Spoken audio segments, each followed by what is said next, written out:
Well, hello, everyone. Welcome to another episode of Certified Forgotten. We are the internet's podcast. That's where we live. We live on the internet. The internet's podcast that talks about horror films with 10 or fewer reviews on Rotten Tomatoes. We talk about the movies that no one knows about, and hopefully, we encourage you to go sign up for those niche streaming services that has some of the really good movies on it that you may not have considered. And when we talk about niche streaming services, I promise that's going to be a big topic of today's conversation. I am joined, as always, by my overworked friend, Matt Donato, who is looking, again, because we record with the video on, you're looking somewhat bright eyed and bushy tailed today, Mr. Matthew. That's because I bought a new laptop. Like 100%. That is why. It is crisper, clearer. You don't hear the spaceship noise anymore when I just turn it on. So Mm. I figured it was time for a new laptop, brighter face. But yeah, March was Monocle. Me and you both did South by. I did the Unnamed Horror Festival too. I snuck that in and watched a bunch of cool found footage flicks. I think I walked away with like 20 reviews at South by and a bunch Normal more from stuff. the other one. So Yeah, just typical Donato output. who's counting? I'm tired. It's April, and let's go. Well, it's April, which means it's time for refreshing, renewing, all those other kind of like pagan, spiritual, Christian, whatever you want to call it, rituals. So I'm gonna ride this energy wave, Donato, and I'm gonna do it particularly because we have a guest on today that I know that you have been talking to forever, and we're so excited to have on the podcast. So introductions are in order. Yes, I have known this person, as you have said, for a very long time, living in Brooklyn, New York. We just started going to the same functions, both horror fans, both in the industry. So Mr. Gagan, Mr. Gingold were connections in that whole crew. But yeah, this person, I started knowing them in the PR side, really. That was where I got a sense of who they were.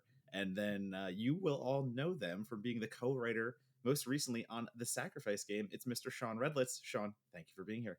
Oh my God, thank you so much for having me. Excited to be here today. I'm excited for what we're about to talk about.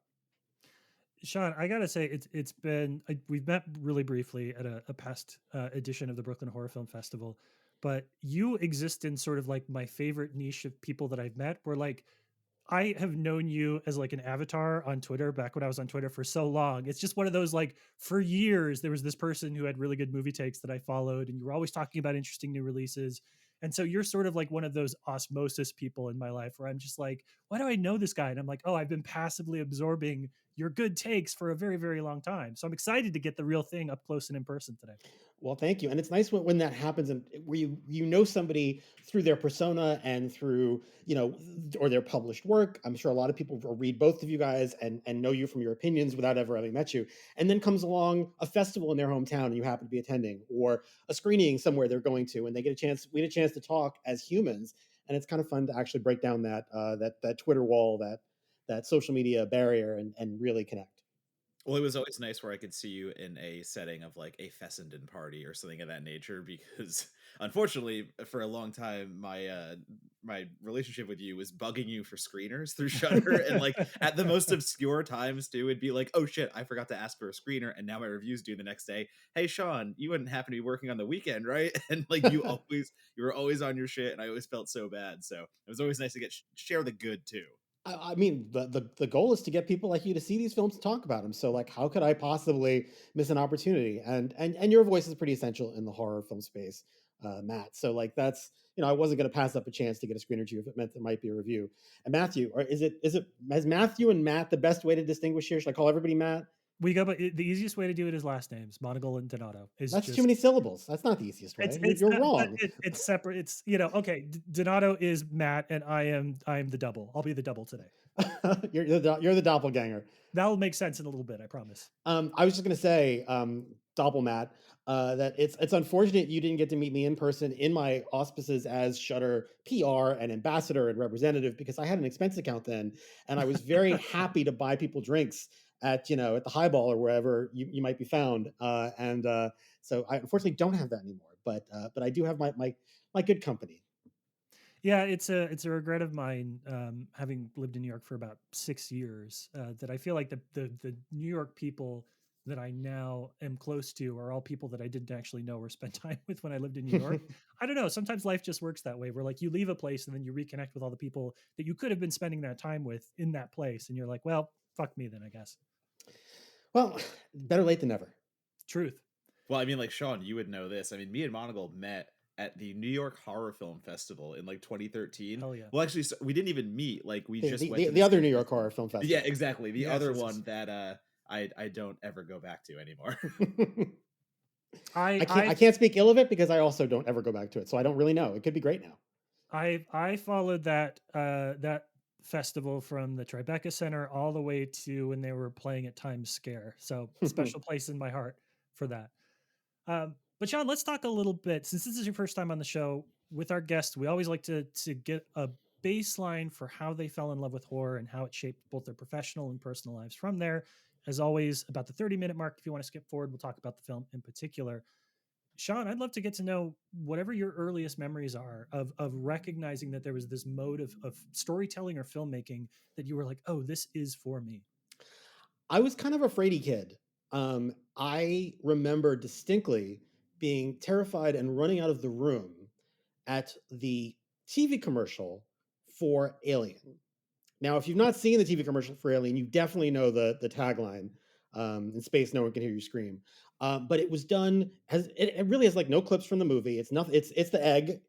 It's sort of mysterious vibes, scary voiceover, and it freaked the shit out of like tiny me. And that's my first encounter with the world of horror cinema, and I was not ready for it then. Things got better for me as I got a little bit older, and I would say my gateway was really comic books, which introduced Werewolf by Night and Tomb of Dracula and other horror comics that I really dug. What we had in New York, Matt, if you grew, you might, Donato, you might remember this as well. Sort of the 4 o'clock movie that you'd go after school if you got home in time, you could watch on one of the local non-network channels. They'd have the $1 million movie, and it would be usually a theme week of like 5 Planet of the Apes movies, or 5 Vincent Price movies, or 5 Corman Poe movies with Vincent Price in them. So I would very often watch those movies, usually just getting bummed out when it was a Western or something I wasn't interested in. And from that, I fell in love with horror movies of the 30s, 40s, 50s, 60s, more so than even anything that was contemporary at the time, and especially the Universal monsters. I had posters of Universal Frankenstein and Dracula and Wolfman and Invisible Man, and Creature. Like that was my childhood bedroom. It's interesting that you called out, being disappointed with when Westerns were on, because I feel like one of the things, at least my experience when I talk to horror fans, is there's like a couple of genres that I feel like move together because they're sort of these like very visual heavy, cinematic. They're also kind of the element of like the B movies in the industry. Westerns are one of them, sci-fi, fantasy, horror. I feel like those are sort of clusters of things that people who end up really loving horror films gravitate towards. So you weren't a Western person. I wasn't a Cowboys and Indians kid growing up in Brooklyn. It just was not. It just didn't connect with me. I have an appreciation now for classic westerns and reinvented westerns, but that was a long time coming. Gotcha. Okay. So getting your kind of getting into the experience, when you were younger, watching some of the stuff that was playing over local cable. I'm curious at what point in your life you Local started. broadcast. Sorry, local broadcast. I'm so sorry. Local broadcast. Cable didn't come to Brooklyn until I was a teenager. Cable never really came to my hometown of Juneau, Alaska in any meaningful way. So I got you there. When did you start to see, high school or beyond, a career out of this thing that you were really enjoying? Career is a great question. So Or a job. Sorry, yeah, career no, is let's ambitious when no, you're in your 20s. Yeah, but yeah. let's talk about it. So um a big gateway for me in terms of just being a film lover and really somebody who appreciated film as an art form, as a craft that you could learn, was in senior year of high school, when in lieu of an English class that year, you could opt into taking a film class, which was, more writing about film. It wasn't a filmmaking class. There were no cameras. It was just watch stuff, talk about it, talk about, what a cut is, and how a dissolve differs, and who, the nuts and bolts of like just understanding film as a medium. And I kind of fell in love with it there. I don't think there was any horror in that class. I think Occurrence at Owl Creek Bridge, was the closest we came, which is a great one. That was a huge influence on Jacob's Ladder for those who know. But that led me to take a couple of similar kind of film theory type classes in college. Led me to go seek out art house films and other older films and rent stuff from the video store like crazy. And I as a senior in college, I was thinking about going to film school, not to make movies, but to do like cinema studies, to write about film. And the film professor I had, in his wisdom, I would say in hindsight, he said, "You know what? You've been in education your whole life. Before you sign up for like 2 more years of schooling or 3 more years of schooling, why don't you go out and live a little, get a job?" He's like, Mm. when I was a young man, which I'm guessing was probably the 50s, like he went to Paris, and hung out with all the Americans after the war or whatever. Like that was his version of it. I don't think there was anything quite as romantic waiting for me, but it wasn't the worst thing to go out and get a job. And I did, and I happened to land through a lucky break as a PA at the Sci-Fi Channel back when it was called the Sci-Fi Channel. Sorry, the S that would have been SCI for those following along at home. Okay, SCIFI before they switched over to the sounds the same, spelled different, SYFY. gotcha. And that was really really great for me because sci-fi then as now is fantasy, horror, it's science fiction. It's kind of covering your core genre world there. And it was something that I've been reading science fiction as a kid. I've been watching horror and science fiction movies my whole life, and I kind of learned a little about the marketing and the on-air promotion. I was in the on-air promo department. I was basically helping them cut the spots that ran on the channel for the stuff that you watch on the channel, whether it was a library movie that they licensed, like Cronenberg's The Fly, or if it was some sci-fi original show like their Battlestar Galactica show. So that gave me a real opportunity to get a toe in the door in the industry, and that led to all the things that followed. I like that you mentioned, and I want to talk a little bit about our own dalliances in academic world of film studies. I feel like we really don't give enough credit to sort of like the core curriculum professors of the world who probably have made and broken more. Because like I always talk about like, oh, I had a mentor in college who I really loved, but whenever I stop and think about it, the thing that got me realizing that I wanted to write about film, that I wanted to be part of this career, was the common curriculum French cinema class I took my sophomore year of college, where the teacher had laid out, they were basically like, you have to write an essay about the movie you watched every week. I'm not really, it's like pass, it was a literal pass fail grade. It was one page, but you had to turn in something and you had to like demonstrate the effort, and she would give you a pass or a fail on it. And I think about how many different experiences folks have had where it wasn't that they graduated from high school with this absolute clarity that they were going to do X, Y, and Z, right? But it was basically the right place, the right time, where they got it, dove into something, and then that opened up this whole pathway. And I know, Donato, we've talked about kind of your college experience is much the same. Yeah, it's very funny because I think I had the opposite where I took the intro to film class, let's call it, the stereotypical. I'm in there with some of the arts kids, but also then people that had to fill a slot. And I had a genuine love of film at that time. This is college. I'm starting to come into my own a little bit. I roomed with a film major. But the funny part for me is I had this hotshot professor, and he was some new young kid who had like a hipster sensibility. And he was one of those guys, let's say, who was like, I know what the good movies are. I'm going to show you Sure. them. So like we didn't watch any horror. In my all the other friends I had at the time who took other professors for that same level class, they got to watch Alien, they got to watch Predator. Like they're watching all these other kind of like, let's say, bigger films, but also genre. This guy showed us good movies. You're not gonna be wrong. Like I still got to see The Limey, I still got to see Stagecoach, but like he veered away from anything mainstream, and he veered away from anything that was an easy entry point, let's say, to fans who maybe didn't know they were fans yet. Like I still was Donato, discovering my horror love. Stagecoach is pretty accessible. I just want to throw that out there really No, quickly. for Western. Sorry, I that know, is I know, for no, I know, Western. I know, Yeah, I yeah. know. But like robbing me of horror, let's say, from that class, like I Yeah. didn't get. I had to do that on my own still. Like I didn't have an entry point to say like, oh wait, I actually am interested in these kind of movies. Like yeah, I obviously Stagecoach ruled, The Limey ruled, like all the other stuff. I think we watched like Schenectady, New York was my favorite in that class. Oh But yeah, yeah. all that to say, I kind of left that class going, all right, I still don't have that love of horror yet. That still hadn't built yet. So it was kind of funny that like that's the route I eventually found on my own still. So real quick, the three of us are going to figure out the core curriculum for horror. It's Caligari or Nosferatu, probably not both, right? And then is there anything between that and Night of the Living Dead? Do we throw in like a James Whale movie or I something? was just gonna say like something like whale, yeah. Like yeah, you have to get Yeah. at least one more in there. Yeah, I think you could do that. What is the when did Eyes Without a Face come out? That was before. Was that before? 50s, 40s? That, Early, like 60. I want to say 1960, but I'm probably totally wrong, but that's it feels vaguely canony, You in have that to you have could a do. little Vincent Price in there. Like for me, I'd probably throw in House of Wax. I just fucking love House of Wax. Mm. I should ask I have a friend of mine who is going back to school, as an adult, and is taking a course at UT right now that is focused primarily on the Black experience in film, and I have been begging him to send me his curriculum, and he just hasn't gotten around to it yet. It's not through any kind of this, that, or the other thing.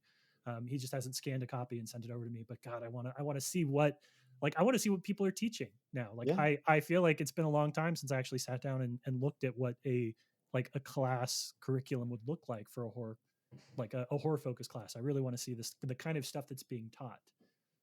I would do Night of the Living Dead and then follow it with Return of the Living Dead and just be like, look at these two back to back, like, and tie them together for the history though. Like, Donato, everybody, you would have a lot of walkouts. You'd be like, sorry guys, like ad drop is closed today. You have to make a decision before you even see the curriculum. Demon Wind day one. Decide. Demon Wind day one. Are you staying or not? All right, the four of you that are left. This is not intro. This is not intro to horror cinema. This is advanced horror cinema that you're teaching. Fair. This is grad student level only, and probably need a permission slip from your parents.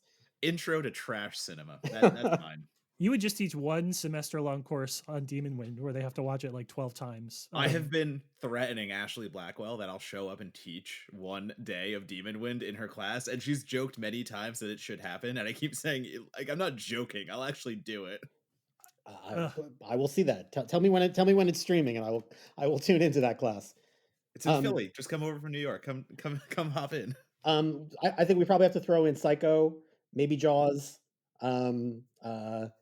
Probably a few others. Alien probably is a good. If you're doing a Hitchcock day, just throw Rope in there. I think Rope is just masterclass shit. So what we're doing right now, Sean, is kind of a segue to talking about when you got into programming, specifically working on streaming services like Shudder, because you're programming, you're building out kind of a playlist right now in real time. And I would like to talk a little bit as somebody who kind of has worked both in what I would consider traditional. I mean, I know Shudder was traditional media, is traditional media in the sense that like over the top, cable networks, like seeing what you're going to watch based on whatever is showing up on your TV guide or on your cable box versus the world of video on demand and streaming services. I'm kind of curious how looking back, you feel like that transition was. I know Donato has written at length about like the rise of VOD and the relationship with horror. And it feels like horror was on the leading edge of making the transition from what we used to see, which is basically like, oh, TV Guide says this movie's on at 11 p.m. versus like the entire world is at my fingertips. Well, and I actually had a front row seat to the transition because I had a stint at FearNet after my sci-fi days. I don't know who's listening who might remember FearNet, capital FEAR, lowercase NET. Net was a cool thing to pen. I guess it's like Max now, or Go was hot for a while. But they were ostensibly a place you can go on the web to stream. There was no apps available at the time when people didn't have the bandwidth to stream on the web. But you could watch full movies. Full movies were available to stream online on FearNet before Netflix even did that. And on certain areas, mostly Comcast areas, they were available as a cable channel on your digital tier where you could watch with commercials some of the same movies that were streaming online and some different movies. But it came at a point where it was too late in the digital cable cycle to get enough distribution to really be profitable. So like something like Chiller, which was around at the same time as well, was in 30 or 40 million homes. FearNet was in like 10, maybe got his way to 20, but it never quite got enough traction where it was making enough nickels and dimes from subscribers who didn't even have to watch it, but just paid for it because they had it. Yeah. And it also came too early for anybody to really stream, and before there were apps and before all the things that we take for granted now. So it was kind of this transitional thing where we were trying to make it work, and we didn't quite make it work, but our heart was in the right place. The missing link before, everything that would come afterwards. Yeah. Interesting. Because like there was Crypt TV too, like there were more copycats, right? If I'm YouTube made a lot of stuff possible because people could then start doing stuff there in short form more than long form. But it was for a while you couldn't put a feature film on YouTube, right? It was only midway into that life cycle. So just the idea of getting a 90-minute horror film up online, even if you had the rights to do it, was still a challenge, and getting people to watch it was also kind of a challenge. And now it's the easiest thing possible because you can go on Amazon Prime or Prime Video, and they're like Billy Joe Bob, who uploaded his backyard horror film, is like available to the masses. Exactly, which is great. I know a lot of people have nostalgia for the Be Kind Rewind video era. I don't really. I mean, there's something fun about browsing, and I was fortunate enough living after college in New York to go to Kim's Underground and to like see what a real curated, smart, esoteric video store is, as opposed to Blockbuster, which maybe just had, play the hits and nothing else. but it was always a struggle to find the thing you wanted. Was it in? Was it? Would they even buy it? And you were kind of limited regionally by what you got. Whereas the fact that between Shutter, Tubi, Criterion, Screenbox, like and a million others, like pretty much anything you want to watch, with unfortunately a few big exceptions, is available somewhere, and if not today, soon, hopefully. That's amazing. Talking a little bit about kind of like that streaming proliferation that you just hinted at. I mean, I think one of the reasons, obviously, there was a window there where everybody wanted original content, right? So like the idea was like if you were a GE and you were making a microwave, you wanted to be able to have like original programming that you could only get when you turned on your microwave. A lot of those things have fallen off. A lot of The the quibification of it all. yes, yeah, unfortunately, R.I.P. Micah Monroe show, which is apparently coming out as a movie this year. I'm going to say that actually the audience wasn't hungry for original content on every platform. Wall Street was hungry for you to say that you had original content to get subscribers, and people Fair. believed, and to some extent still believe, that the way you get subscribers is through original content. I think that great original content absolutely does drive subscribers. If I didn't have Amazon Prime, I would be firing it up right now just to get to see the new Fallout, because I'm super excited to watch that. It's so good. But good cure, TV thrives on reruns. TV thrives on movies that you forgot that you wanted to watch that just happen to be on. There's something serendipitous about mining the past as well as discovering the new. And I think the problem really was that for most streaming services, following the Netflix example, it was a supermarket. It was more than that. It was like the shopping mall where they had a little something for everybody, but nothing really great for anybody. If you loved horror, as we all do, you could go and watch, 10 or 15 great horror movies on Netflix, and then you were sort of run out of stuff. You'd have to go look elsewhere. The Shutters, the Criterions, the specialty streamers of the world, I think, are doing a great job of giving you curation where you trust the taste there, where you're like, even if I haven't heard of this thing, the fact that the people who make this app I really like decided to put it on means it's probably worth my time. And it costs me nothing but time to go sample it. And I can always turn it off and go back and watch reruns of The Office if it's not working out. Yeah. And Shutter, like I think of some of the stuff that Shutter did, that I credit you for and your team for, and really makes the platform stand out. Partial credit to me.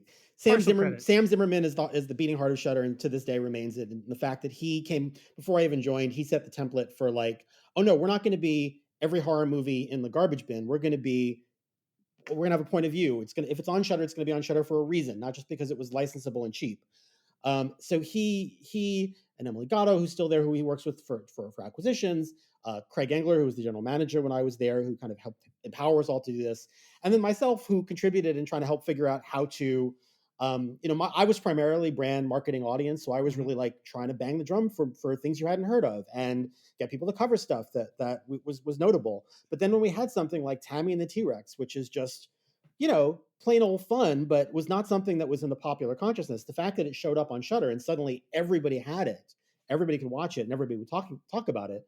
That was amazing. That was really the power of Shutter, that we could throw something up on the main screen of Shutter and make people pay attention to it and hopefully get something good out of it. Yeah, and I want to say too, I mean, if those people were our guests, I would be giving them like you and the rest of the team that you had at Shutter. So the marketer in me always wants to go and give a little bit of love to the brand people. But I think some of the stuff that Shutter did, that I think is, when I think about like the timeline of how television and how like over the air basic cable kind of stuff has cycled back. We were talking before we started recording about the notion of like, is ad supported video on demand, the future, past, present of the industry. But I love the little touches that Shutter sort of introduced about the idea of like the live channel on Shutter, where you could just see the stuff that was programmed. It's a very kind of throwback concept. And if the year is 2019 and you're like, oh, why would I do this? I want to like actually curate and see what I want to watch. But I don't know. I feel like everything is cyclical, and those kind of touches of recognizing how the horror viewer's experience ties back to what they grew up doing, exactly as you talked about in your intro, Sean, where you were talking about like you watched what was on because it was on. Like I feel like Shutter did a really good job, continues to do a really great job of sort of tapping into the fact that horror is a choice, but horror is also a lot of times like it's the things that you loved were pushed on you because they were what you had access to. Yeah, Shutter TV was maybe my favorite thing about the app, was the fact that it allowed us to do live programming where we could say, hey, everybody tune into a secret screening tonight. That's not something that Netflix does, and that's something that our audience really embraced. We it certainly empowered us to do live watches with Joe Bob, and those are still going strong. And we so often people would come to say like, hey, I just throw it on in the background. It keeps me company. It's really fun. I love to see what comes on next. And look, anything with almost no exceptions, those secret screenings may be the only exception. Anything that's on Shutter TV is available on demand. You could go start it from the beginning somewhere else if you want to, but the joy is you don't have to. And sometimes showing up in the middle of Messiah of Evil is exactly what you're in the mood to do. Well, I love that I could, just turn on Shutter TV and like if I'm gonna have people over sometimes, like you just said, what am I just gonna put the TV on mute and just throw on Shutter TV and just let like my horror fans just like look over every once in a while and be like, what the fuck is on right now? Or the fact that like, instead of Max and Netflix and the big titans, let's say, trading who has the Friday the 13th movies, like I can go to Shutter and I just watch Mute Witness, a film I had no idea existed. And again, to the power of curation and what Sam Zimmerman does and the whole team does over there, digging up these movies instead of going, all right, how are we going to do the friendsification and find whatever's popular versus, well, we'll give you popular, but we're also going to give you shit that we want you to watch. Like, yeah, my wife and I watched Mute Witness for the first time. We saw people talking about it. I think I saw Cargill tweet about it and a few other people. And I was like, never heard of it. That sounds awesome. And it was a good time. So I want to talk a little bit before we get into the movie today. I want to talk about how at least I watched the movie, because I think that kind of gets in this conversation too. This is available in one place as of right now. It's available in one place for streaming, which is Night Flight, which is another independent video on demand service with a particular emphasis based on, I believe, TBS channels in the 1980s programming, kind of built around the concept of like the late night horror discovery kind of thing. Shout out to late night TV. Really formed a lot of horror careers. But I'm curious, as you look kind of across the industry now, Sean, how you're feeling about what can sometimes feel to horror fans like a very fractured landscape of places and subscriptions and things that you need to have. And then you have places that are going back to ad supported. You have places that are, moving away from horror shows. It's like, well, let's release everything on one day. No, we don't do that anymore. Now we're back into like weekly releases of these things. Do you have a sense, do you see like a clear path forward for a lot of these kind of services, or do you think that these things are just cycling around and around and around? I think there's too many of them right now. I think that's probably going to narrow down. Everybody who can put together a library is putting together a library, whether it's a distributor who just happens to be sitting on a bunch of movies that aren't necessarily related, but they can throw up an Amazon channel for $0. And if 10 people subscribe, then that's 10 more subscriptions than they would have had otherwise. I think that fundamentally, it seems like the industry is at a reckoning point where it realizes that the business model of old was great. uh, People watch commercials and get stuff for free, or they pay a certain amount of a premium to get stuff, but it was at least concentrated in one bill that you paid, and you could sort of keep an eye on and know how you felt about it. Now with 20 different subscription services that you might cycle in and out of over the course of a year, tracking them all, what's on where, you can't just find stuff, and none of it is as profitable as what they got rid of to make room for it. So everybody, followed Netflix. Everyone was like, oh well, we have to be Netflix or else Netflix is going to beat us. First, they licensed their content to Netflix. They made a lot of money. Then they decided, no, we have to compete with Netflix. They stopped licensing their content to Netflix. They kept it to themselves. They made way less money, laid a bunch of people off, canceled movies that we all want to watch if they finish, but they won't release. Whatever it is they're doing, that's not working. Had a couple of strikes. I mean, you could see all of the fault lines in the industry just crumbling as this pretty stable business model that had rolled around for 20 plus years fell away. Now they're trying to put it back together. I do think that fast channels um, are a good solution. I think that we'll probably see some consolidation there. There's always going to be an audience that doesn't really want to pay for stuff but wants to be entertained for free. And the trade-off of watching commercials is one that we've all kind of gotten used to, even if we've forgotten about it over the last few years. For me and for a lot of other people who really are passionate about media, I think we will pay for the things that we think are worth paying for. Netflix and Prime and Shutter and Criterion, or whatever your particular mix might be. I think we're finding a balance of some kind of way that we can navigate this, whether it's through bundling or through even some kind of shared directory. I mean, I don't know what I would do without Just Watch as a website to go look up stuff, and some measure of ad supported stuff for the things that we don't mind, and premium stuff for the things that we care about. yeah, I mean, it's the question of like catalogs, like you just said. There's so many ways that we can go watch horror, like who has the best catalog, who is that, and how much do we want to pay. And I do think like Tubi has one of the best horror catalogs out there. It is robust, it has a lot of options, and like Shutter to me is always the best because there's curation. But Tubi does have the numbers. Like if you compare it to Netflix, as you said before, like they don't have anything past like 1990 or something. Hmm. At one point they did not. They might have updated it, um, but I can go to Tubi and find fucking anything.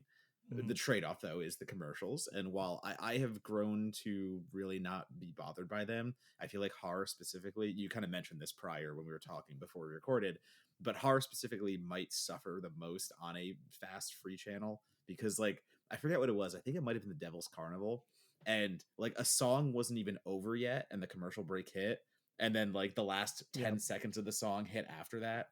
Hmm. So as long as that's charted out correctly, not a big deal. But horror, like when you cut right before the scare, fucking Hot Pockets ad comes on, and then it does the scare after it. It does lack a little bit, let's say. Yeah, there's a tension and a magic. Just the way you construct a jump scare is all about building expectation and where your eye is and where it's not, and what's going to happen and when the sound is going to hit. And you throw an ad break, even if you throw it in the right place, you're still kind of having to rebuild the spell from the ground up. You can't just coast on the atmosphere and the vibes that the movie has built up to that point. So I do think horror is one that really does suffer. It hurts my soul a little bit when they put the ad break in the wrong place. Yeah. Well, my recommendation for those who worry about the flow of their movie being interrupted is to live in Texas, get served political ads in the middle of your horror movies, and then it's just scary to scary. There is no break in the tension. All right, thank you, Sean, for that conversation. I'm really going to spend a lot more time kind of thinking about how I do the commercial break stuff because I think that's really interesting to me. And my instinct is to just go to my phone, but I really want to think about like not going to my phone and being like, how is this kind of piecing together the experience? I know we got to segue to the movie, and we will, but I just, we Yep. touched on curation briefly, but I just kind of wanted to ask, do you guys think Tubi does curation? Like in terms of it's got a recommendation engine, it will sometimes slide something at you that feels tangentially similar, but I really feel like that's the missed opportunity because Tubi does have a remarkable library, but it doesn't seem like anybody is there behind the curtain going like, oh, here's, we can do a whole packaged up program around, evil kids or around musicals you forgot or around pop stars before they were famous. Like there's my brain works this way as a marketer, as somebody who's been in the TV and streaming and film business for a long time. I see like how can you take something that is familiar and make it feel new and fresh, make it feel relevant because it's tied into a holiday that's coming up or current events that are happening or a director or an actor who's having a career moment that you want to go back and explore. Like that to me is where some streamers are doing it well, few, and most streamers are just leaving all that on the table, which is really sad for me as somebody who cares about cultivating an audience who doesn't just watch the new stuff, but actually takes the time to really find the things of the past that can enlighten them and that can reflect on like all the filmmakers you watch are influenced by the films they watch. So if you're not watching the films they watch, you're missing this chain of influence that can just make the film going experience so much richer for you. I'm gonna say and venture a guess because I do not know 100%, but I don't think there is curation. It just in the sense that Tubi, let's say specifically, is set up and categorizes its movies. Because I'll have to scroll through like 17 Amityville horror knockoffs that are like Yeah. Amityville spaceship and shit like that, just to get to You something would like watch that. You would watch that. Come on, man. I mean, I get paid to like Shark Side of the Moon, like that. Like that's Yeah. the kind of stuff that's like on the top of their page, and then all of a sudden I get to like maybe 3 or 4 rows, 5 rows, 6 rows down, and that's where I'll find something like holy shit, like they have Hellraiser, which I wouldn't be expected to see. So like I feel like just because of the way they just here's movies go, and like you said, there's no real finger guiding us, like hey, like maybe if you like this, you would get to this. I think it's more algorithmic. I think it's maybe they just know a horror comedy is a horror comedy. So if you watch Bad Milo, like you're going to get a horror comedy after. But that's treating it like a commodity, which I understand why most of Hollywood does. But the places that are run by people who care about movies, whether it's Turner Classic Movies or Shutter, you can feel it. And I think that the experience is richer for it. And I wish more places, because it's not that expensive to hire the one guy to do that or the two people to do that. I wish more places did because I really think it would make our media landscape a lot richer. Yeah, I would agree with that. And I work in marketing. I don't work in film, so I've never had to build out a media list. But I feel like it does feel like there are opportunities for folks to either create an in-house solution or to, as you have done over the course of your career, Sean, like build out your list of media who will be interested in and talk about the types of movies, make sure that they're aware of what's coming to your platform, help them in their efforts for sites like Bloody Disgusting, shout out Meg Navarro, for their streaming, calendars they do, what's new on streaming, 5, stay at home watch horror series that she does. And I think one or the other is an approach, and I think too often we see neither in terms of getting visibility into your back catalog, and that does break my heart a little bit, because even if you're like, all right, this doesn't need to be a full-time role, like I run GLs, I know that your freelancer budget and your staffing budget are two different GLs, and you don't need to worry about it. So spend a little bit of extra money on somebody who can help raise awareness for this with the type of sites they're going to write about it. It's just, it's the state of everything now. It just feels sometimes a little insurmountable. Yeah. All right, let's talk about, let's make somebody at Flight Night really happy and help them do their job and talk about one of the movies in their back catalog, and bring a little bit of hype to it. So we're going to take a quick break, and when we come back, we're going to talk about Black Circle.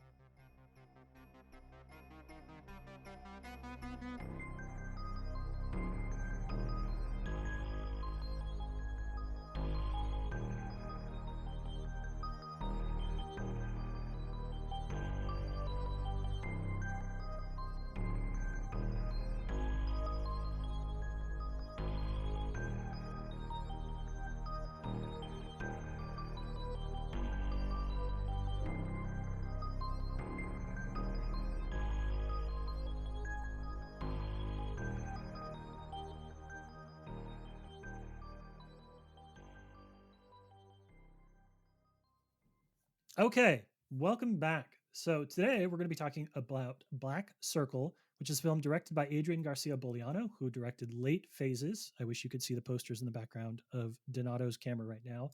And Here Comes the Devil. Celeste, the main character of the film, is in need of guidance. Having just broken up with her boyfriend and struggling to finish her dissertation, she reluctantly agrees to meet with her sister, Isla, for a little tough love.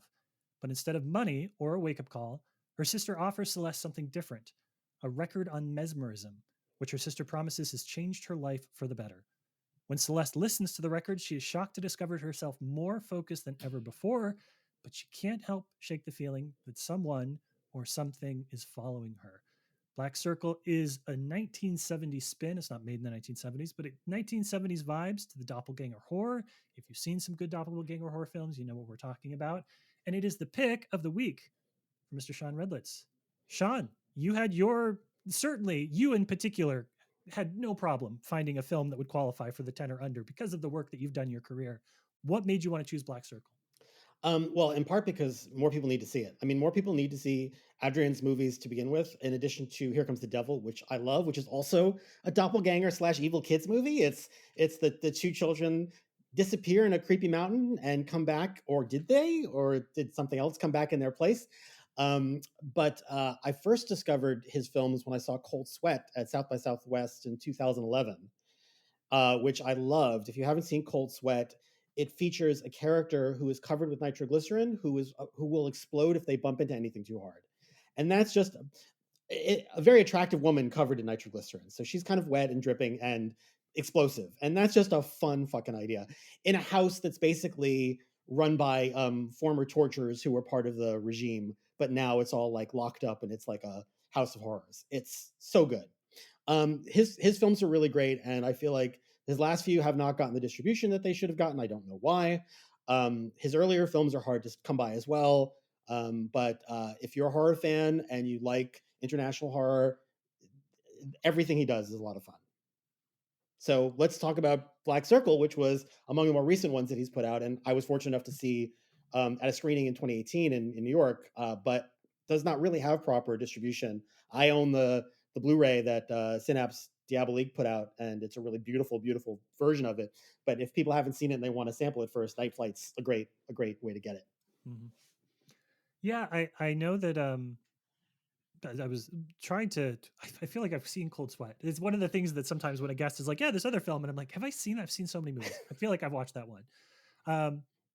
But I love our niche at Certified Forgotten, at least what I like to think of underneath is post 2000, so like streaming era horror, and in particular international horror, because as we've talked about ad nauseum, a lot of really great international horror hits the festival circuit, makes some noise, and then is gone forever, just because the Bong Joon-ho thing about like nobody wants to come overcome the 1 inch barrier to, even for horror films, to a lot of this kind of stuff. So I want to ask you, Donato, because of your late phases poster, kind of what your experience has been Bogliano's work, and why he gets the poster treatment in your apartment. I mean, number one, so everyone knows behind me is a late phases poster. It has been in all of my apartments since, because it was the first poster quote I ever got as a film critic, and I was at South by Southwest where late phases premiered, and I got to review it, and I had a few beers, and I sat down and wrote my review. And I found a really funny joke in there that I thought was funny because I was a little buzzed, and it was just like, "It's a howling good time, ha ha ha." That's funny to me. Someone will read that and get a chuckle. So I was right. Somebody read that, they got a chuckle, and now it's on the fucking poster. So like my first poster quote, and it always happens with this, like a South by or a Fantastic movie where like I've had a few beers, so I'm looser. Like I'm more fun with my writing, and I'll throw a really stupid line in there just for my own enjoyment. And I swear to God, they always end up on posters. It's always when I don't give a shit. So that is my late phases poster. That is why I love it to death, because I just look at it and I laugh. But I do genuinely like the movie though too. Like I didn't get on there as a gag or a joke. Like Late Phases to me is a wonderful werewolf movie. Huge practical, huge everything. The costume's amazing. So just on that, I was taken. Here Comes the Devil once again. Doppelganger, evil kids. Like I don't think there are enough good evil kid movies.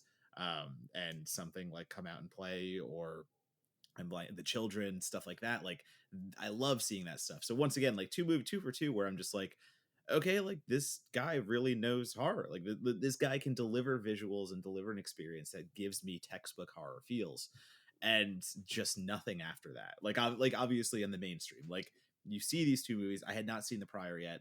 So Cold Sweat I have not seen actually. I think it must have hit South by or something like that when I was still kind of not covering as much.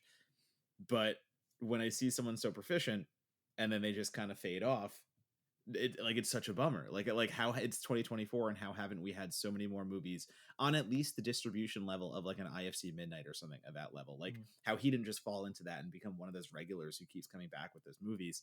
So I like Black Circle was perfect for me. Like it was one of those I missed this. I didn't get a chance to see it when it was playing festivals, and it just never got the distro that it deserved. It is the quintessential Certified Forgotten movie. So it's to me, it's one of those Certified Forgotten movies because not only is it everything you just said, Monagle, but it's high concept and a big idea on a low budget. And I think that's where we really hit our niche, because you can make a low budget slasher pretty easy. You just need a killer and some deaths, and that's good. But when you start talking about doppelgangers and something like Coherence, where you're getting a gigantic idea and it's sci-fi, so you can play with it really easy on a low budget, but at the same time it has to be airtight. Like it has to be smart and witty and intelligent. And I do think like that's Black Circle, because once again I got into collecting vinyls over the pandemic and stuff like that. So like a vinyl hypnosis doppelganger film, like what the fuck? Yes. Yeah, this checked all the boxes for me. I fell in love with this movie the second I saw it. Sci-fi horror is one of my favorites. Going all the way back to Alien, just juxtaposing those two in a smart, great way is super effective. It's got a demonic possession angle. In fact, at one point, a character says, "We're doing a reverse exorcism." What's a reverse exorcism? Watch the movie and find out, or listen to our conversation. It's analog horror. It's playing around with film and vinyl, and breaking the fourth wall in kind of weird ways where you are kind of experiencing what the characters are experiencing and not just watching them experience it. And I also really love, and you might have gotten this if you saw a Sacrifice Game. I love sort of process heavy storytelling where there's a thing that people have to do, whether it's a heist movie or something like a Dark Song where there's an complicated ritual where you have to make something happen. This movie explains and shows the process when it goes well, when it doesn't go so well, and I love the creative world building that goes on to sort of set that idea up. I think it's some of the hardest writing to do, but when it works and when you feel like you're watching a real thing that real experts are really doing, it always gets me excited. Yeah, in the film, I should say for folks that haven't seen it yet and are interested, of course you can see it. It's on Flight Night. you know, I read a book recently called Trader's Chord, which is about a possessed vinyl record that this character comes in possession of, and then allows him to see the dead. It's a really fun little horror film. Of course, Evil Dead Rise last year used records as like a focal point of that. So you read what that is about, like, oh, you know, an LP and a bunch of this other stuff, and I was like, okay, I feel like I know what this film is all about. And it almost, I will be honest, it almost lost me in the first little bit, because here was a film that was more what I think of as sort of like, you know, early kind of like mumblegore era in terms of movement and acting styles, very like shot on digital, very like, you know, semi-professional sounds sort of mean, but I mean in terms of like a lot of naturalistic environments and actors that are earlier in their career, those sort of things. Except for one. except for one very notable one, which we'll get to in a second.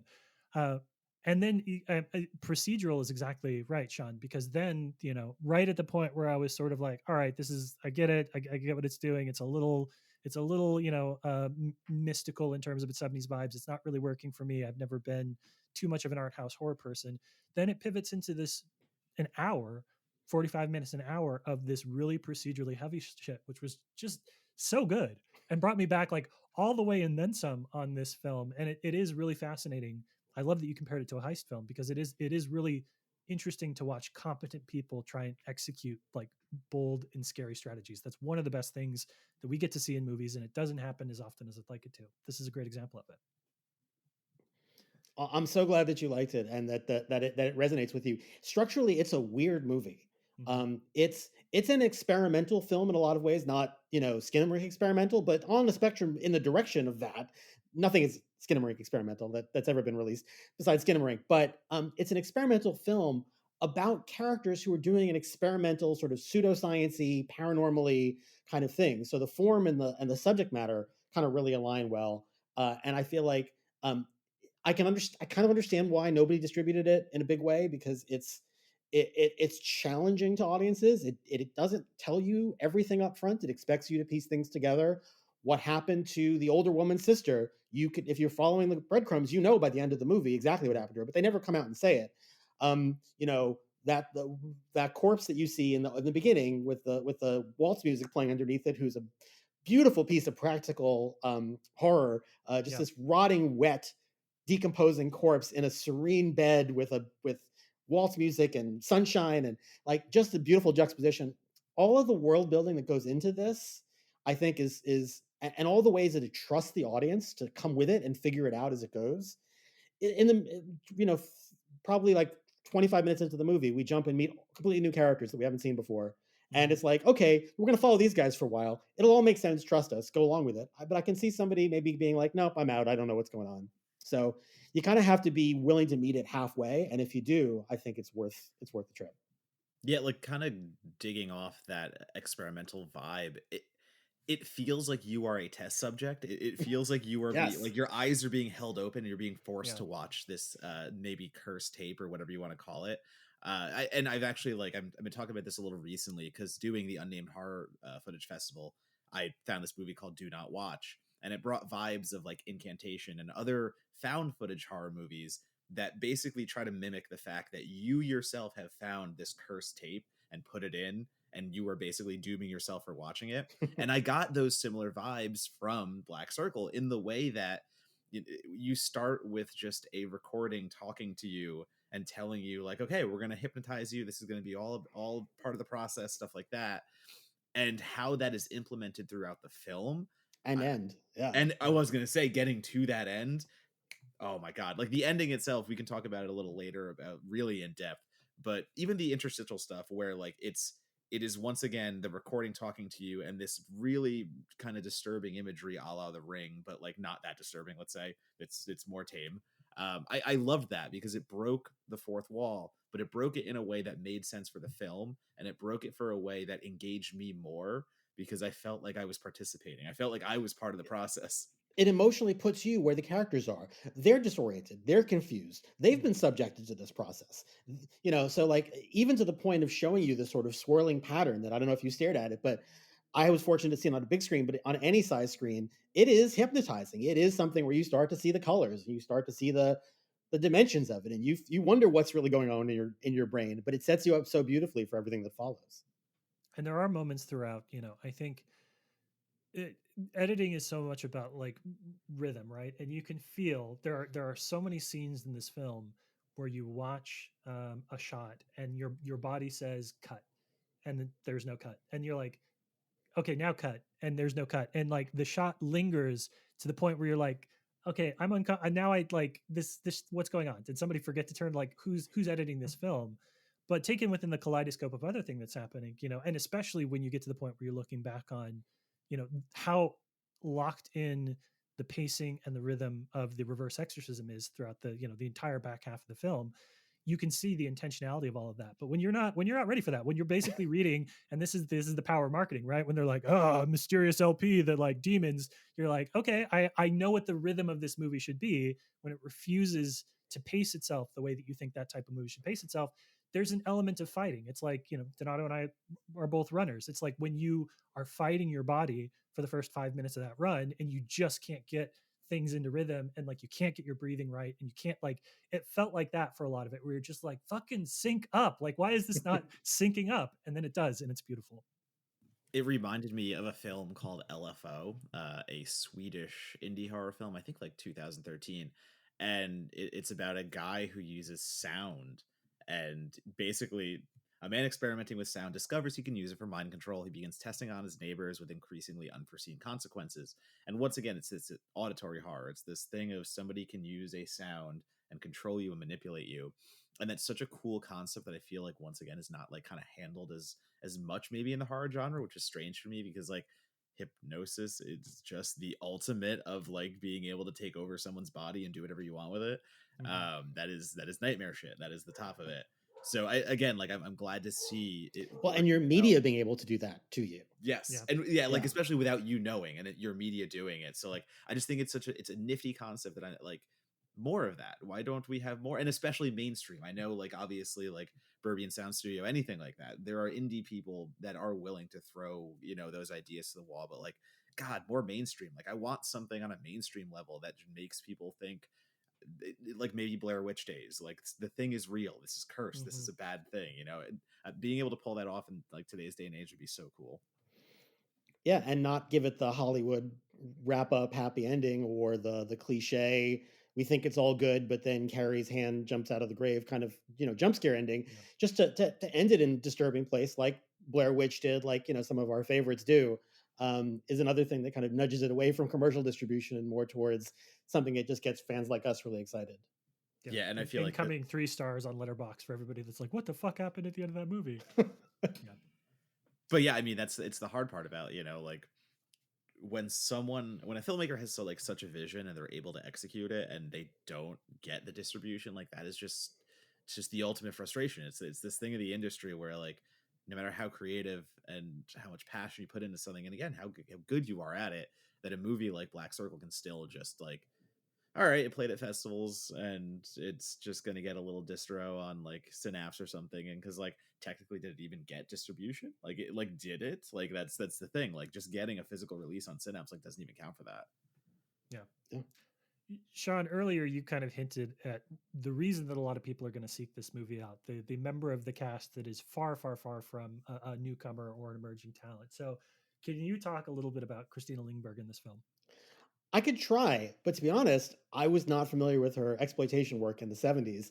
I'm wondering if either of you guys had watched any of her stuff or had encountered.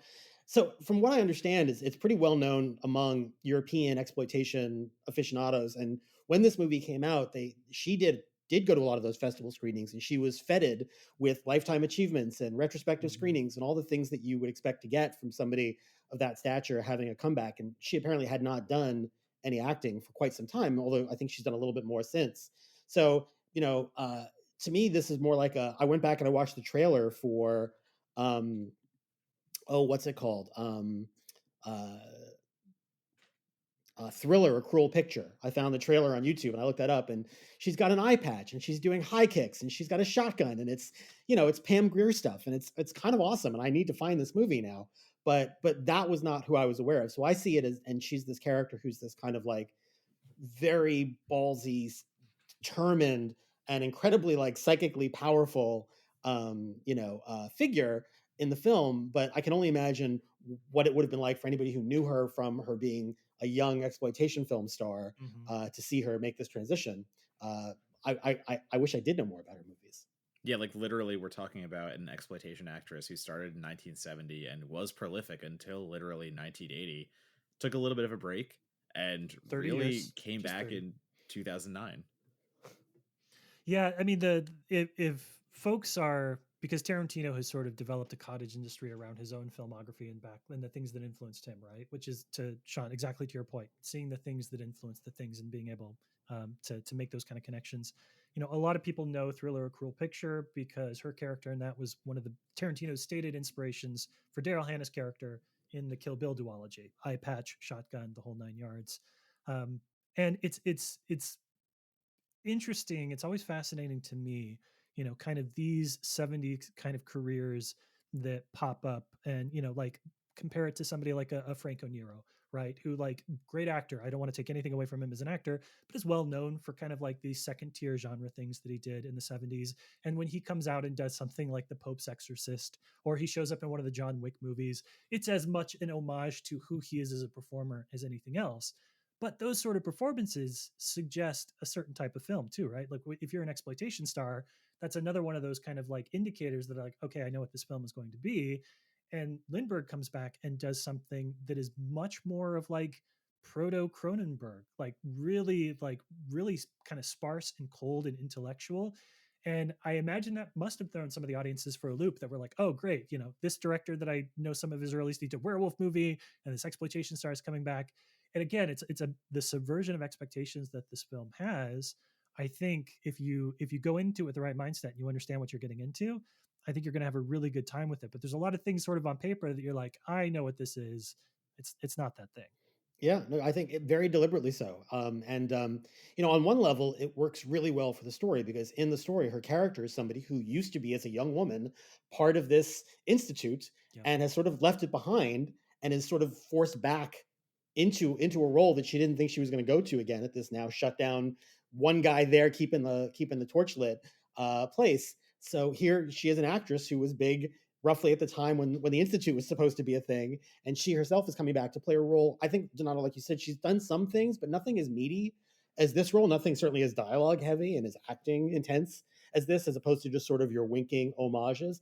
I think the Tarantino point that you make, Monocle, is really great, which is like it is sort of a Robert Forster kind of turn for her, where hey, let's see somebody who struts stuff that maybe they didn't even get to strut back in the day, Yep. and appreciate them for what they can do now. Uh, no, I was just gonna say too, like playing such a integral part of the film, like it is so funny to go back to that structure really quickly because for so much of like it is a paranoid stalker thriller for a little bit, let's say Mm-hmm. at least half the film, and you know As all good doppelganger movies are. right, exactly, Sure. like you're getting a bit of the tethered, the us of it all, but you know that is very much the vibe of it. Like it's just very much a chase flick in a way, and then all of a sudden you get to the institute and you meet these characters and you meet like it just turns into a fucking whacked out like X-Files episode in a little bit of a way, maybe not like fully I into was it, gonna but say X-Men. I feel like, you or know, X, the yeah, Yeah. go with X-Men, the yeah. blonde couple that shows up are like New Mutants, and she's like this sort of half Magneto, half Professor X figure. It's Yeah. yeah, Well, yeah. I want to talk a little bit about the end of the film too before we wrap today, because I think what I was most struck by with that end sequence is how they're able to create so much out of what is it? I mean, effectively masking tape on a floor, right? There are some really good practical effects that they really go, like, clearly with their budget, they really thought about the best way to do practical things that look inventive and cool. And I don't want to take anything away from that. But Sean, talk a little bit about, you know, what you thought of the way that they sell this notion of the double and the character and how all of that works together within the space, because I thought that was really cool. This is, if you love lo-fi sci-fi, I mean, this is it done to a T. It's, as you said, it's like, you know, plastic tarps, projectors with gels on them, um not a lot, but they're able to make and one great special effect, which is always fun when it's used, which is that one of the actresses has a real life twin, which they do use, Yeah. Yes. which is just a great thing to do. You know, they use it appropriately and sparingly, but they use it exactly right. um, but pushing us really, the film is, as it's reaching its climax, and we're starting to get the sense that maybe this isn't going to work out well for one of the characters, who's very whose situation is very precarious. Um, it's we're getting the tension of the editing style is really building up this sort of sense of cross-cutting of the two doppelgangers, each trying to essentially come out on top. The use of color to help us differentiate between the two of them, really smart choice there.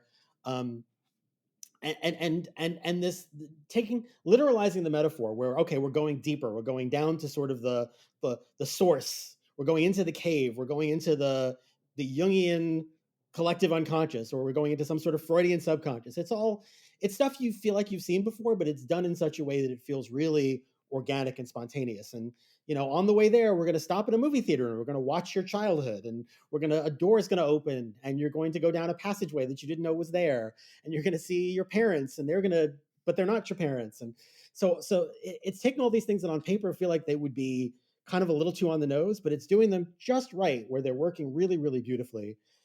And then bringing you to a full circle where it takes you somewhere that is answering a question that you kind of forgot that you had about another character who's sort of incidental, and kind of explains to you, well, why this whole institute is shut down, and what went wrong in the past, and why the past is repeating itself, doubling itself as well, and leaving you on a note that's not exactly tragic, but also not the outcome you hope for, but the outcome that you're just going to have to learn to live with, which is just such a smart move to go with, I think. It does a really good job of taking something normal and turning it uncanny. And again, just mentioning the movie theater, mentioning the abilities in which a filmmaker can look at a low budget and look at what he has and go, all right, how do I increase the tension? How do I use this to promote anxiety and or just tell the story? And I think he does, again, a very good job of taking the average and taking the everyday and turning it into something like effectively uncanny. Yeah, on a 12-day shoot and a low budget. So would love to see what he could do with more resources and more resources. So hopefully Hollywood will notice, or if that's not his thing, hopefully he'll get the funding and the backing he needs to make the kinds of projects he wants to keep making. Yeah, there are shades of I don't know if you guys remember Ink. Was it like 2007, that black and white sort of fantasy film? Good movie, but dealing with sort of like an afterlife type story. And I think that the thing that I admire the most about this movie is it also doesn't really give you a bad guy. Talking about the doubling effect that happens, and the two characters that are both sort of fighting for life, because everybody tells you that one of them is sort of the good one and the other one is really the bad one, but that doesn't really play out in any meaningful way in the performances. It's all credit to the actress that plays Isla too. Having to do kind of double duty, does a really good job with that. But I love that. I love that there's, Sean, you kind of put it in very strong like psychology terminology.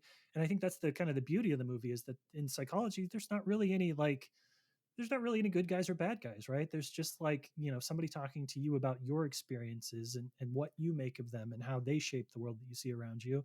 And the film could, again, to speak to the fact that it's not the exploitation movie that you might think it is, it could hit that note a lot harder in terms of oh, there is some evil peeking beyond the veil.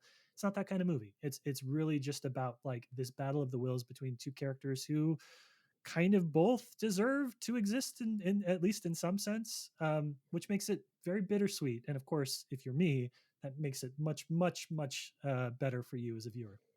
Yeah, and I'm really glad you brought it up, because most movies about doppelgangers are about evil doppelgangers, and these are doppelgangers, and you kind of don't want them, but they're also not inherently evil. They're just themselves. And we start with two sisters who are estranged and kind of in different paths. One is more of a student and kind of likes to party, and the other one, it seems like she's more serious about her career.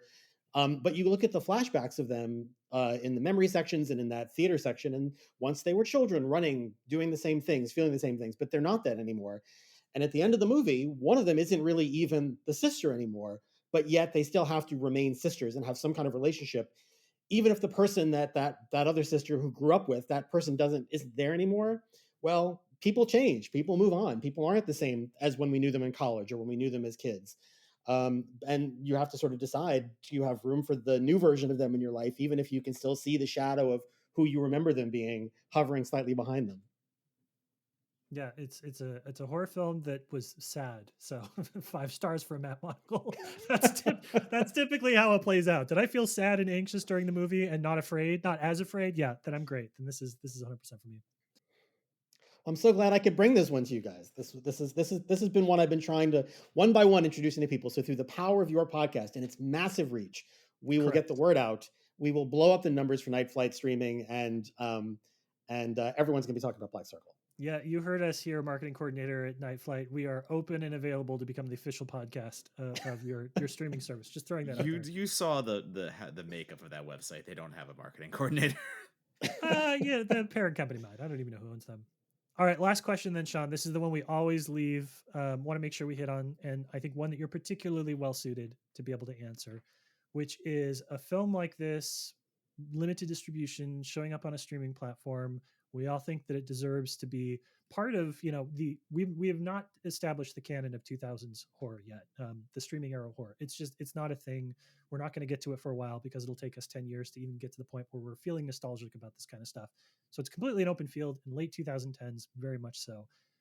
What allows a movie like this to find its audience, to become well known, to be one of those like, oh, you need, every time somebody writes a doppelganger movie list, this is, one of the 10 things that's on the list every time.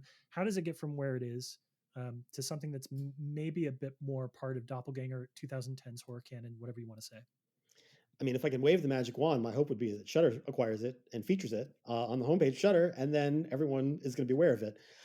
This movie is firmly in that cult movie status in that it's hard to find. It didn't even play as many festivals as you would think, where it would have gotten the kind of reviews that you would get out of even a Fantastic Fest or a Fantasia. So it's sort of a whisper network right now. If you know, you know.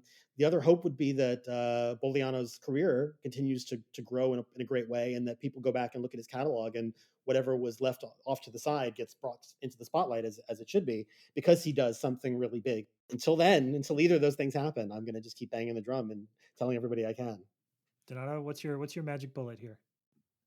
Yeah, it's a hard one because I think Shudder is the answer. It just never got the release. It never got that push. And again, Sean even saying like it didn't even play that many festivals because 5 reviews for a movie like this is usually low. It's one of those things where like even if it plays a Fantastic Fest, maybe somebody sees it, loves it, they start talking about it at the fest, and all of a sudden that momentum picks up, at least for the festival.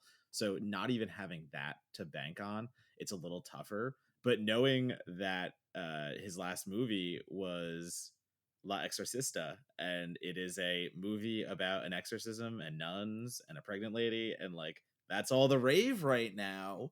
So maybe he seems to be ahead of the curve on things. He did. You mentioned Jordan Peele. I feel like the theater scenes and a lot of the use of hypnotism is reminiscent of us, before us. Not to say that Jordan, it's just something in the ether. And then of course we have a character who's tethered to another character and walking backwards. Like that shows up in Jordan Peele's work. Literally tethered. And now we have nunsploitation everywhere. He just did his nun movie, so he seems to be on the zeitgeist. Hopefully one of these is going to crack through. So we have to find a way to distribute La Exorcista here. If it did, maybe I did not hear it got any kind of distro here, but like if you can do that and be like, yo, look at this movie, it's all hot right now, let's release it, but then go back and watch his other stuff too. That's again, that is the network aspect of it, and that is also when you get one movie from a filmmaker that you can throw out there to then go down the rabbit hole of, okay, you like this one, let's go now watch the rest of his movies. It's really what it takes. And I think like the most accessible is Late Phases, and even that doesn't have that much of a, let's say, fan base. So he's just got to get that one breakthrough. And again, unfortunately for international, it is so hard because it comes down to rights and distribution, and we all know that international is one of the hardest distros to crack. So that is the way. It's got to be Shudder. It's got to be really, or God bless, I'll always throw Vinegar Syndrome and TerrorVision out there to say if you can get some kind of killer release. Now that it's just physical is physical, streaming is streaming. I think they are both very important, but what a lot of physical people are doing right now is very cool. So I would love to see it get that kind of attention as well. Yeah, Donato, and you called out the light number of reviews. I mean, 2018 was well within the time parameter when Rotten Tomatoes made a real strong effort to expand their kind of like tomato approved critics. They were, authorizing independent sites, like individual sites, people's, independent publications that only they're the only writer for. That happened in the mid 2010s. And so, this isn't one of those things where like, yeah, of course, came out in like 2009 and that was before the horror sites would have been on Rotten Tomatoes. By 2018, everybody who was going to be on Rotten Tomatoes was on Rotten Tomatoes, and it still didn't break through the noise. What I will say about this is there's a couple of things that we normally hit on, right? Which is the notion of like, oh, physical releases, a little bit more streaming service visibility. I'm always a fan of saying, it needs to be taught, right? Like if you can find curriculums that will teach this. This to me just feels like Bogliano's got to be your favorite filmmaker's favorite filmmaker. It's just one of those things where like it's going to take if there isn't a path forward for success for his films right now, then in 10, 15 years time, some radio silence type filmmaker, they're going to be like, oh, who inspires you? He's going to be like, I will tell you who fucking inspires me. The director of Late Phases, Bogliano, all day long. That's going to be the thing. Somebody's going to make movies and want to talk about how much films like this film inspired them, and that'll crack that doorway open a little bit more. It's the cycle of rediscovery and filmmakers homaging the stuff that they grew up on or that they fell in love with. That feels like the best path forward. And then maybe we get like a Bogliano like collection box set in like 2040, like the like Coffin Joe type thing that we have to look forward to. So I mean, that's no good for you right now, Bogliano, if you're listening. Like, I hope that it happens sooner than that, but that's one avenue that I think we can see. Let's all just tweet at Guillermo del Toro every single day until he watches these movies. And that man is carrying so much on his shoulders. I feel like everybody is knocking on his door hoping for the Guillermo bounce. That's all it takes. It takes that one tweet. Donato, would you accept in lieu of one tweet? Would you accept a skeet and a thread? I'll take a skeet and a thread. I'll take it. All right, whatever we can get at this point. Listen, or we have to leak the movie to TikTok. That's true. We could do it in 20 different sections so that you have to watch every one. God forbid you happen to catch like the weird 10-minute block of the first half of the film where you're just like, I'm out. Sean, I gotta say, it was so great to have you on the podcast, man. Thank you so much for joining us. And I know that you're talking about some projects that you're working on that you can't really talk about right now in terms of a bump. So, we tell our guests like, hey, talk about the things you're working on in lieu of things that you might not be able to talk about just yet. I'd also let you open the door to like anything that's exciting you in the horror space, anything that you find yourself occupied by that you're like, this is my opportunity to shout them out. Well, I mean, everything coming out in the horror space is exciting me. I just saw the first Omen. I just saw Immaculate. Late Night with the Devil just came out. I mean, this has already been a boom year for horror. I'm so excited, and a bunch of trailers are dropping even as we speak, and those have been pretty exciting as well. In terms of my personal stuff, if you haven't checked out The Sacrifice Game on Shudder on VOD, please do. It's a fun, demonic cult killer Christmas horror movie with a heart, but also a pretty good body count. So I think you'll enjoy it. I hope you do. It was written by myself and my lovely wife, Jen Wexler, who directed. Please check out Jen's movie, The Ranger, movies that Jen produced for Glass Eye Picks, like Darling and Like Me and Most Beautiful Island and Depraved and a whole bunch of others. You can go find her filmography if you're interested. But check out all of my friends who make in New York and elsewhere who make horror films. There's, the Addams Family, Ted Gagan. There's no end of things to keep you busy. If any of those names are new to you or you haven't seen any of those films, definitely check them out. There's so much great independent horror there. I'm working on something else. Jen is working on like 3 other things. So hopefully there'll be more to talk about from her and or me very soon. But until then, there's plenty of stuff to watch. Is there a particular social media platform you recommend folks follow you on if they're interested in what's going on? I'm less of a fun follow than I used to be because I feel like social media is draining the life out of me slowly, bit by bit. If you care to follow me, I'm at the Redlitz on Twitter. I won't say its other name. Instagram, those are probably the 2 best places. Maybe Instagram is maybe the more interesting one. Twitter, I'm definitely amplifying the voices that I love in horror and the things that I'm seeing that I'm excited about. So if those sound like fun to you, or if you watch Black Circle and you just want to tell me how bored you were and how much you hated it, come find me there. I'm always happy to have that conversation. Love it. Donato, what should people tweet at you about in order to get your ire up? No, you just went viral. You've got your taste of that for now. Yeah, I'm good. Things got racist really quick. Good, but that's just Twitter. Anyway, number 1, vote of confidence. The Sacrifice Game rules, and I just want to say, as a Christmas horror lover, you should absolutely go check that out on Shudder if you have not already.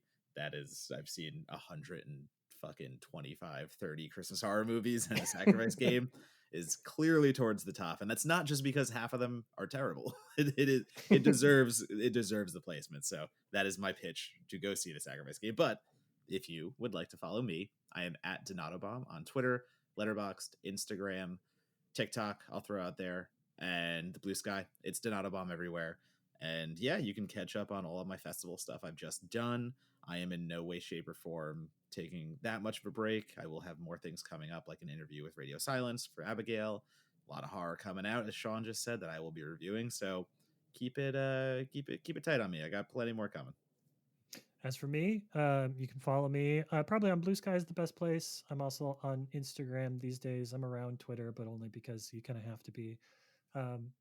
If you want to hear my thoughts on Fallout, I've got a lot of them. It's very good, Sean. I hope that your plans this evening after this conversation involve at least the pilot episode, because I think you're going to have a good time.